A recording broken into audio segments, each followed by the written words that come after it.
India 24। 2022 चुनाव का बिगुल बज चुका है और सभी पार्टियां अपने अपने स्तर पर जनता को लुभाने की कोशिश कर रही हैं।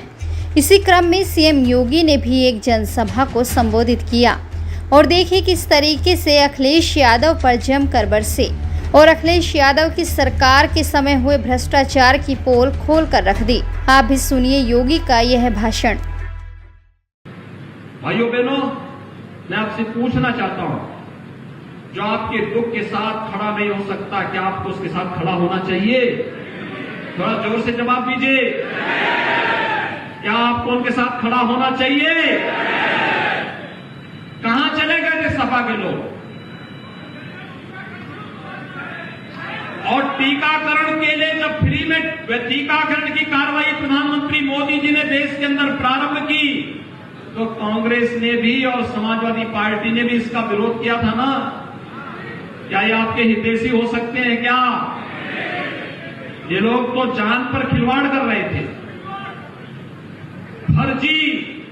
फर्जी गाड़ी के नंबर दिए जा रहे थे, जनता के जीवन के साथ खिलवाड़ कर रहे थे। अगर सपा की सरकार होती और कांग्रेस की सरकार होती, क्या अयोध्या में राम जन्मभूमि का विवाद सुलझा होता? क्या ये लोग राम मंदिर बनाते? भाइयों बहनों, जब ये आपको कुछ भी सुविधा नहीं दे सकते, विकास नहीं कर सकते, आपकी आस्था का सम्मान नहीं कर सकते, तो क्या आपको उनको समर्थन करना चाहिए? तो यही समझाने की आवश्यकता है। ये जाति के नाम पर लड़ाने वाले लोग बाद में जातिवाद का जहर घोल करके उन जातियों की सौदेबाजी करने का कार्य करते हैं। और भाइयों बहनों, उसके बाद फिर दंगों को भड़का करके निर्दोष लोगों को झूठे मुकदमों में फंसाने का काम भी करते हैं। प्रदेश में अराजकता पैदा करने का काम करते हैं। प्रदेश के नौजवानों के सामने विश्वास का संकट और पहचान का संकट खड़ा करते हैं। भाइयों बहनों, पहले नौकरी निकलती थी, एक खानदान वसूली के लिए निकल पड़ता था, इतना हंगामा होता था कि कोर्ट को उसको स्टे करना होता था और उसके बाद नौकरी ठप। नौजवान बेचारा इंतजार करते करते बूढ़ा हो जाता था, नौकरी कभी नहीं आती थी।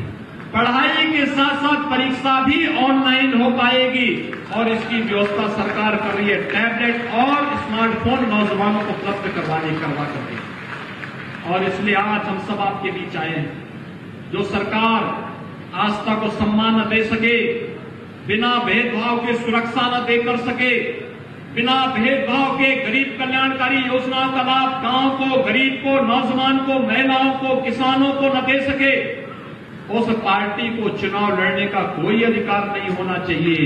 और आती है तो उनकी जमानत जब्त कराने का अधिकार आपके पास होना चाहिए। होना चाहिए कि नहीं होना चाहिए?